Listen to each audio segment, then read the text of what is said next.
La Santa Muerte. Una figura polémica, amada por muchos y repudiada por otros tantos, es la protagonista de las historias que traemos hoy para ustedes. Así que más allá de lo que yo o ustedes puedan creer, me parece muy importante que conozcamos estas diferentes visiones de la misma entidad. Ahora sí, prepárense con una taza de café, suscríbanse al canal si aún no lo han hecho, activen la campanita de notificaciones y quédense para una sesión más de gritos en la noche. Fue la niña blanca la que nos ayudó. ¡Alabada sea!, gritaba don José aquella tarde, cuando le anunciaron que su esposa, la señora Esther, había quedado libre del cáncer de huesos que la aquejaba.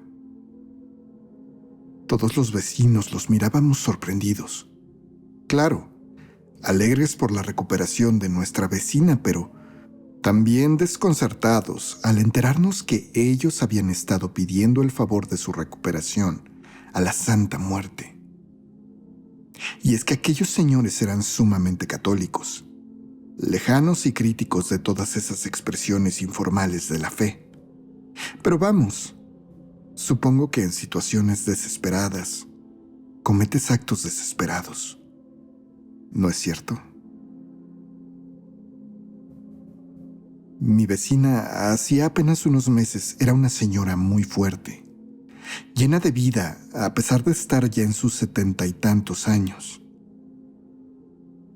Fue una sorpresa cuando, al caerse de una escalera y fracturarse el pie, regresara del hospital con un terrible diagnóstico de un cáncer de huesos sumamente avanzado. La situación conmovió a todos. Y en comunidad, los otros vecinos del edificio y nosotros le ayudamos a don José a buscar especialistas y toda clase de terapias alternativas, aunque en nuestro interior sabíamos que solamente serían paliativos para lo que parecía inevitable. Aquellos señores aceptaron la ayuda gustosos, pero tristemente, después de apenas unos meses, la salud de doña Esther se vino abajo muy rápidamente. Para este punto, don José, completamente decepcionado de todo, se había cerrado a todos y se había vuelto huraño, incluso negando la posibilidad de que visitáramos a nuestra vecina. Sin embargo, había un grupo de personas que sí entraban a su casa regularmente. Eran 3 mujeres que visitaban a diario a aquella pareja de personas mayores y que, en principio, algunas de las vecinas creyeron que se trataban de mujeres de la iglesia que iban a rezar por doña Esther. Además, aquello pareció confirmarse cuando en una de las ocasiones aparecieron cargando una figura seguramente religiosa de tamaño enorme. No pudimos verla ni comprobarlo, ya que aquella enorme figura iba cubierta de paños blancos, enredados con un cordel delgado. Pero incluso mi madre imaginó que tal vez se trataba de una figura de la Virgen del Carmen, siendo esta una imagen que doña Esther adoraba.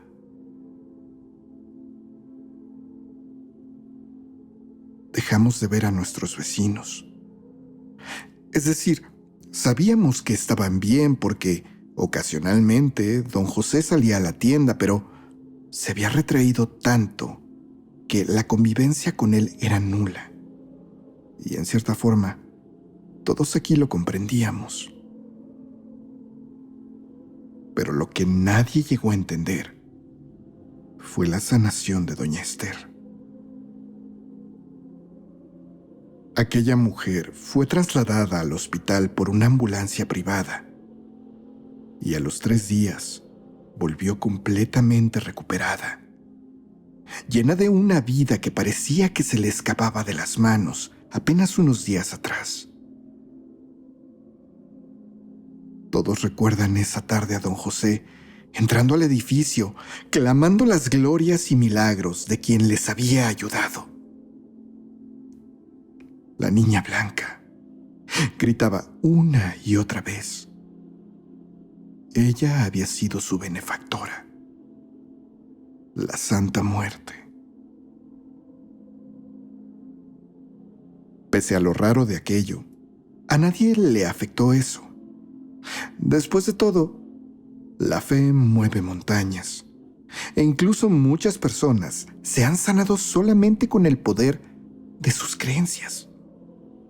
Así que si a doña Esther le había ayudado la fe en la Santa Muerte, pues no había daño en eso. ¿O sí?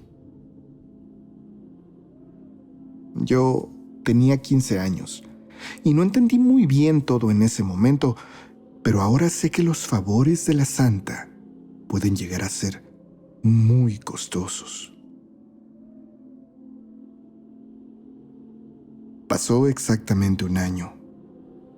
Para este punto, doña Esther estaba muy bien de salud, pero la relación con los vecinos se había roto completamente al prohibirles a aquel matrimonio que construyeran un altar para la Santa Muerte en el pasillo del edificio.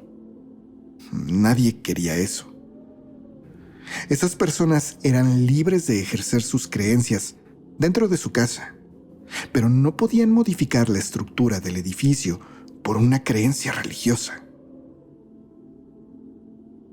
Don José, que se había vuelto muy intransigente, amenazó a los vecinos, sobre todo al administrador, de que se arrepentirían por desairar a la niña blanca.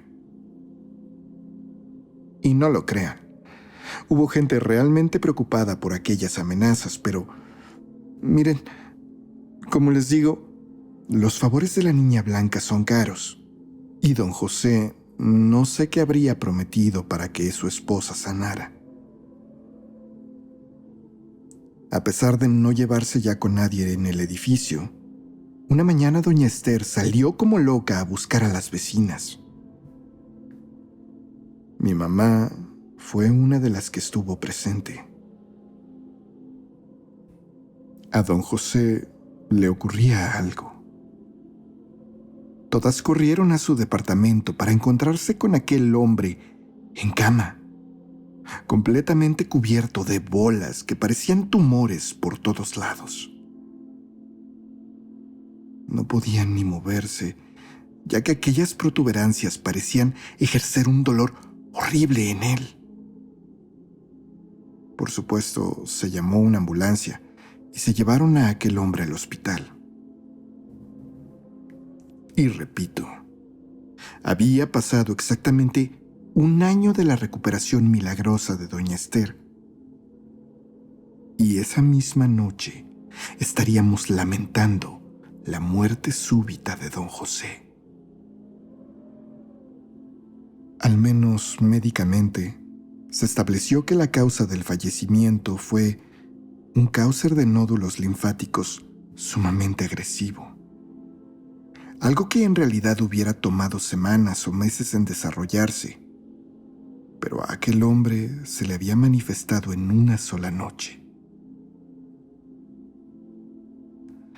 Doña Esther sigue viva, a pesar de que han pasado casi 15 años de aquello, pero la mujer no está bien. Vive con una expresión extraña, en la que a veces se desconecta de la realidad. Aquellas 3 mujeres que iban a rezar por ella nunca aparecieron nuevamente, y ella dice no recordarlas para nada. ¿Quiénes eran? ¿Qué hacían ahí? ¿Brujas, sacerdotisas? No lo sé. A veces en sus momentos de locura, doña Esther repite una y otra vez que José no pagó. José no pagó. José no pagó. Amigos, hay que tener cuidado con lo que no conocemos. puede ser que la tarifa por los favores que pidamos sea tan alta que nos sea imposible cubrirla.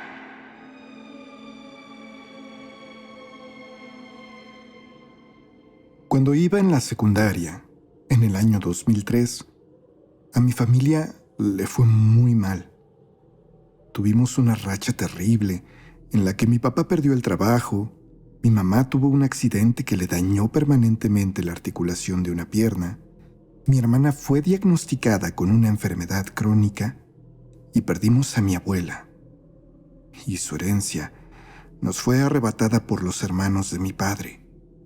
Esto se sumaba a todos los problemas económicos que se vinieron sobre nosotros, derivados de aquello, que incluso nos llevaron a un punto en el que estábamos muy cerca de perder nuestra casa.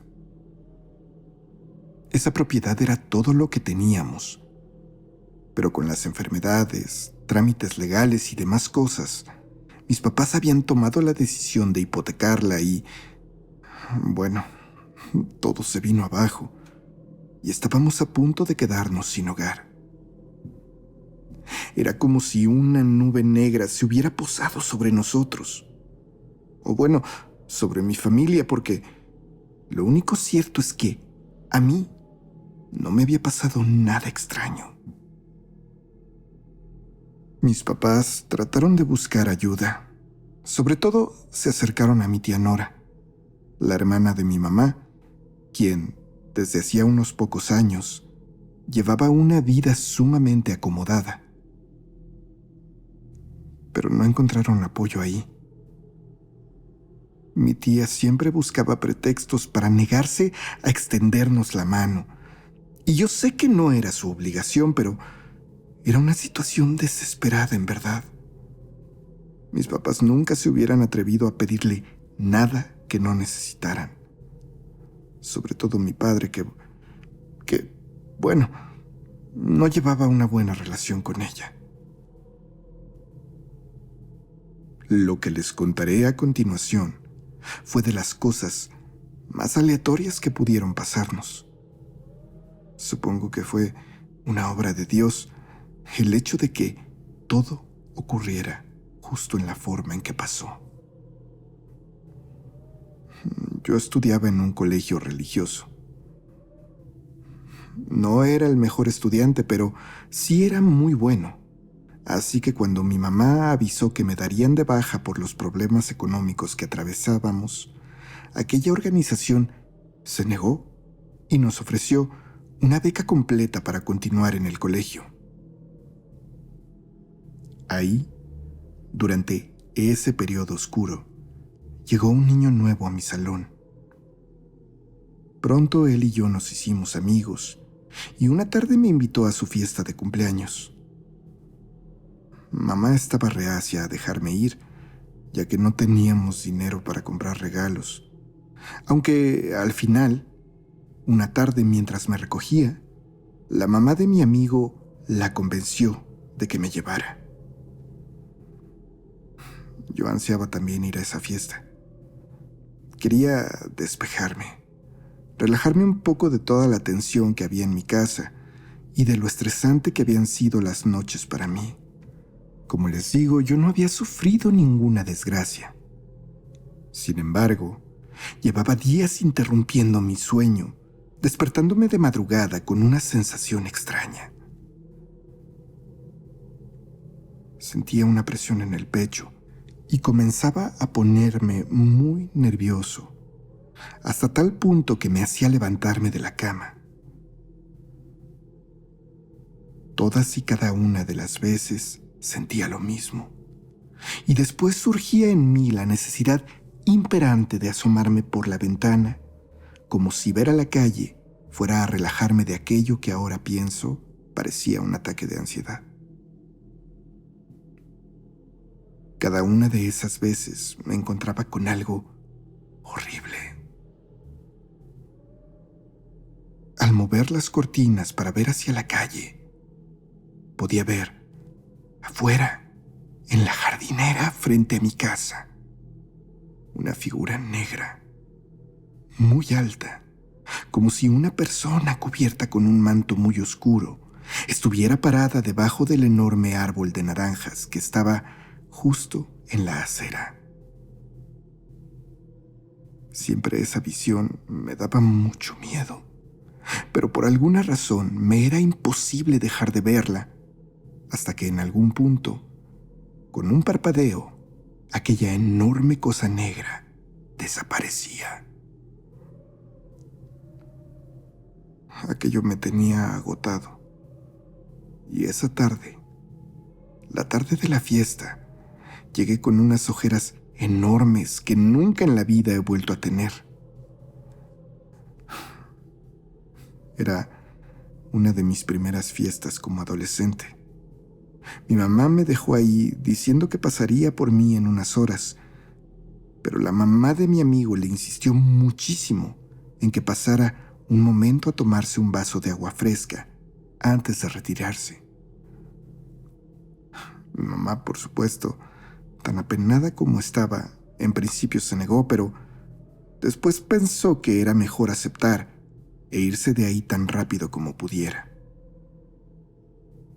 Le ofrecieron un vaso de agua de Jamaica y después la mamá de mi amigo le dijo que quería que conociera a alguien. La llevó entonces al jardín trasero, donde en una mesa estaba sentada una mujer mayor como si de una versión envejecida de la mamá de mi amigo se tratara. Era su abuela. «¿Es ella, mamá?», dijo la madre de mi amigo a aquella señora, señalándole a mi madre y pidiéndole que se sentara frente a aquella mujer mayor. La abuela de mi amigo tomó de las manos a mi mamá y de inmediato le dijo algo que aún no puede olvidar mi madre. «Mija, te ofrecieron a la Santa Muerte». Aquella señora procedió entonces a explicar que su familia, al menos las mujeres de su familia, eran sumamente sensibles a todas las energías. Sin embargo, ella tenía el don más desarrollado, y aunque su hija había percibido que algo no estaba bien con mi madre, no había podido descifrar completamente de qué se trataba. Pero era eso.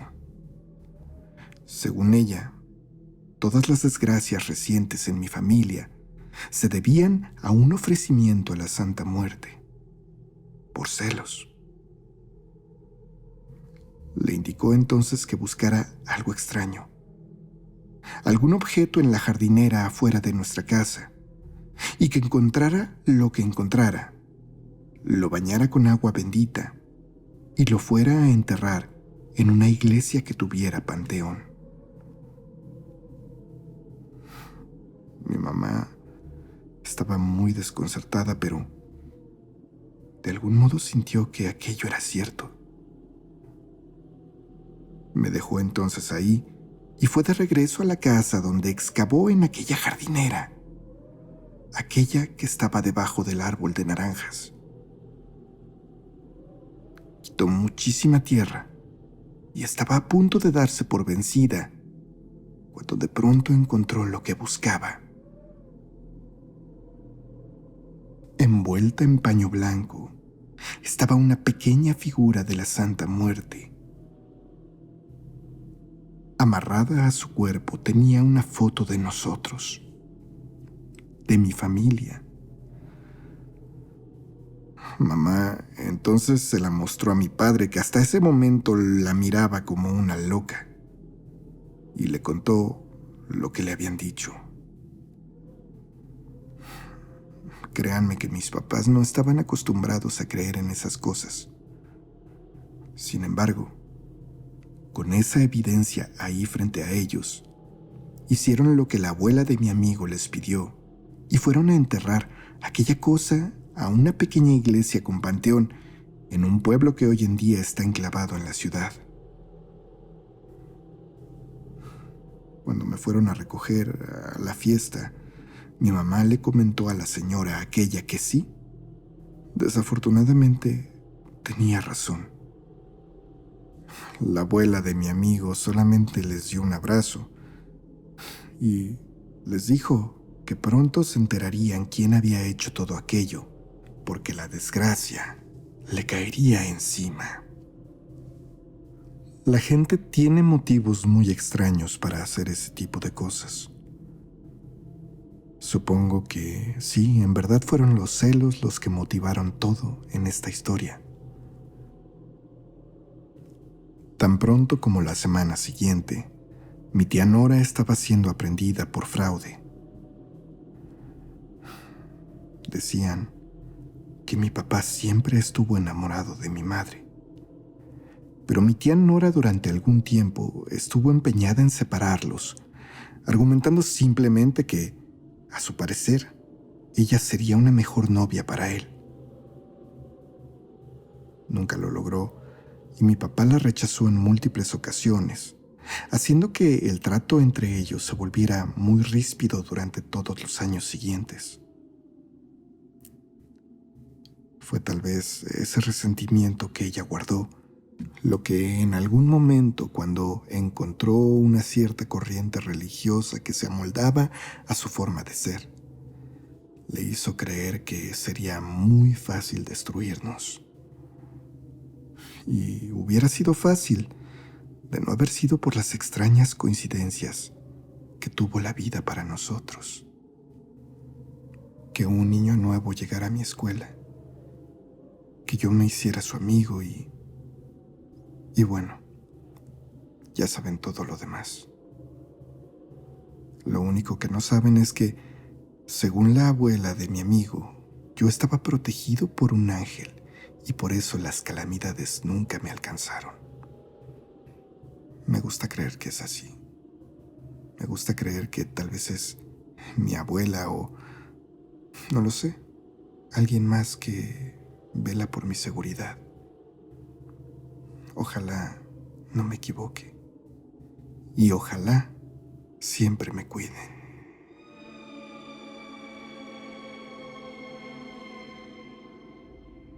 Crecí en una colonia bastante marginal en el oriente de la ciudad. Y claro, habitar aquella área llevaba una gran cantidad de retos y desafíos, al igual que me brindó experiencias y gente increíble en mi vida que nunca olvidaré. Por aquellos días, la banda de los Chemos, un grupito de jóvenes en malos pasos, se habían vuelto el terror de la zona. Balaceras, asaltos, golpizas y amenazas eran los sustantivos que siempre acompañaban las oraciones que hablaban de ellos. Todos les tenían respeto, aunque no necesariamente miedo, porque la gente de ahí había aprendido a convivir con este tipo de cosas. Creo que a los que más nos daban miedo eran a la gente de mi edad. Yo tenía entonces 14 años y me tocaba siempre regresar solo de la escuela por la noche. Momento perfecto en que los chemos aprovechaban para amedrentarnos y quitarnos el poco dinero que teníamos y, con mala suerte, hasta los tenis o chamarras a nosotros los estudiantes de secundaria. Por otro lado, había otra amenaza latente. Los policías que, entre comillas, cuidaban la zona, se habían vuelto una plaga más.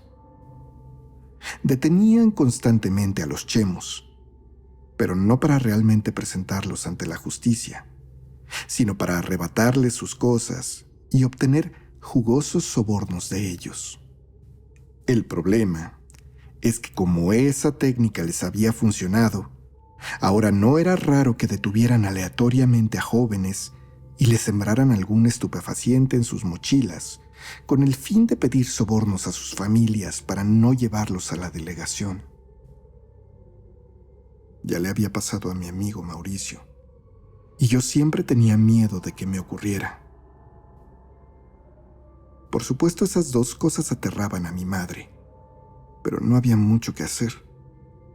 No podíamos irnos, y lo único que nos quedaba era cuidarnos y tratar de evitar esas personas. A mi madre, lo único que le quedaba era pedir por mi seguridad. Pedía con mucha fe. Todas las noches le rogaba a la niña blanca que me protegiera, que me trajera sano y salvo a casa, y le dejaba ocasionalmente un caballito de tequila en el pequeño altar que le tenía en nuestro patio. Ocurrió entonces que una noche tuve que regresar un poco más tarde a casa. Terminé llegando pasadas las 11 de la noche. Bajé del camión y me di cuenta que el clima ligeramente lluvioso había convertido las calles de mi colonia en desiertos. Tenía que caminar aún 8 cuadras para llegar propiamente a casa. Y aunque nervioso, decidí no retrasarme más y me puse rápidamente en marcha.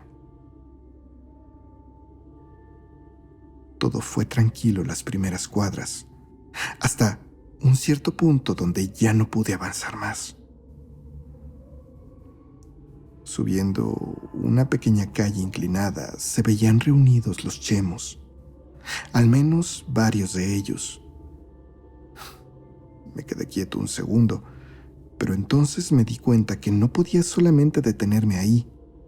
Demostrarles miedo sería peor, así que giré para dar la vuelta y tratar de rodear por otra calle. Pero enseguida vi venir hacia mí una patrulla con las luces completamente apagadas. Solamente me repetía en mi cabeza que ojalá vinieran por los chemos, pero la verdad es que parecía poco probable. Además, el terreno en esa esquina, aunque bardeado, estaba vacío, así que no había una casa en la que pudiera tocar para resguardarme temporalmente. Pronto la patrulla se estacionó a mi lado, y de ella bajaron 2 oficiales con caras más aterradoras que cualquier vago de mi colonia. Sentí que algo malo iba a pasar. Pronto aquellos policías me inmovilizaron. Comenzaron a insultarme y me quitaron la mochila para revisarla, diciendo una y otra vez que me iba a ir a la cárcel por lo que traía ahí, a pesar de que yo únicamente traía cuadernos. Yo solo podía pensar en mi madre y en que seguro no tendría dinero para sacarme de ese apuro. Lo siguiente que ocurrió, intentaré narrarlo tan claro como pueda, pero la verdad es que yo mismo no recuerdo todo. El impacto de la situación nubló muchas partes de mi memoria y hay varios faltantes que supongo nunca conoceré. Yo estaba llorando, gritando que no traía nada. Claro que había crecido en una colonia dura, pero sinceramente creo que siempre fui muy tranquilo y nunca me había metido en un problema de estos. Estaba muy asustado porque ni siquiera me di cuenta en qué momento los chemos bajaron de aquella calle. No necesariamente para rescatarme, sino para decirles a los policías que a ellos también les tocaba algo de lo que les dieran por no llevarme al reclusorio. Y es justo en este punto donde el impacto de todo me hizo perder la memoria. Incluso recuerdo sentir que me desmayaba, y lo siguiente que tengo en la mente son los disparos. No sé cómo, pero en algún momento los chemos y aquellos 2 policías comenzaron a intercambiar fuego, y yo estaba en la mitad de aquellas ráfagas, hincado en el piso, llorando y gritando, solamente tapándome los oídos. Uno de los policías, un maldito, intentó cubrirse conmigo, pero en ese momento le dispararon en el rostro. A su compañero le dispararon también en el brazo, y fue ahí donde este segundo policía herido subió a la patrulla y huyó del lugar. Con mis ojos llorosos, pude ver reflejada en la pintura de esa patrulla que avanzaba una imagen de la muerte detrás de mí. Estaba ahí con su guadaña y su manto. Incluso creí que estaba pintada en la barda del terreno, pero al reaccionar y darme vuelta, ahí no había nada. La gente en las casas aledañas estaba gritando. Supongo que por el policía muerto, o al menos eso quiero creer. Aunque era raro que los chemos también estaban desquiciados, soltando alaridos terribles. Pero no me iba a quedar a investigar por qué lo hacían. Simplemente tomé mi mochila y salí corriendo de ahí por la otra calle, hasta llegar a mi casa donde mi madre, angustiada por los disparos, estaba esperando en la puerta. Lloró al verme y me abrazó fuertemente como si hubiera sabido que estuvo a punto de perderme. «La santita te protegió», me dijo cuando le conté todo lo que había pasado. Según ella, estaba esperándome en el patio cuando el caballito de tequila que le había puesto a la santa se quebró, explotando. Mamá entonces se puso a rezar pidiendo por mi seguridad, pero casi de manera inmediata, las ráfagas de disparos que se oían a una distancia corta la aterraron. Afortunadamente, yo estaba bien. La santa me había protegido, y fue hasta ese momento, ya en casa, que me di cuenta que incluso mi mochila tenía orificios de bala. Esa noche, aquel policía que me maltrató murió. El otro, no sé cómo, y la verdad no puedo comprobarlo, pero dicen que perdió el brazo. Uno de los chemos también murió, y 2 quedaron heridos, pero junto con sus otros 2 compañeros, terminaron huyendo en las horas siguientes para nunca volver, debido a que la fuerza policíaca se volcó entera buscándolos ahí, esperando vengar a su compañero caído. Por supuesto, aquellos hechos desataron una especie de miniguerra entre las pandillas del lugar y los policías, pero que al final terminó satisfactoriamente para todos los habitantes regulares de la colonia, porque los policías no tenían a quién extorsionar y los vagos y delincuentes locales terminaron huyendo. Esto ocurrió hace 30 años ya, y hoy en día solo me queda el recuerdo y el agradecimiento para la santa. Yo no me declaro devoto de ella, pero respeto muchísimo a quienes siguen su culto con fervor. Sus fieles dicen que es muy milagrosa y creo que yo soy la prueba viviente de eso.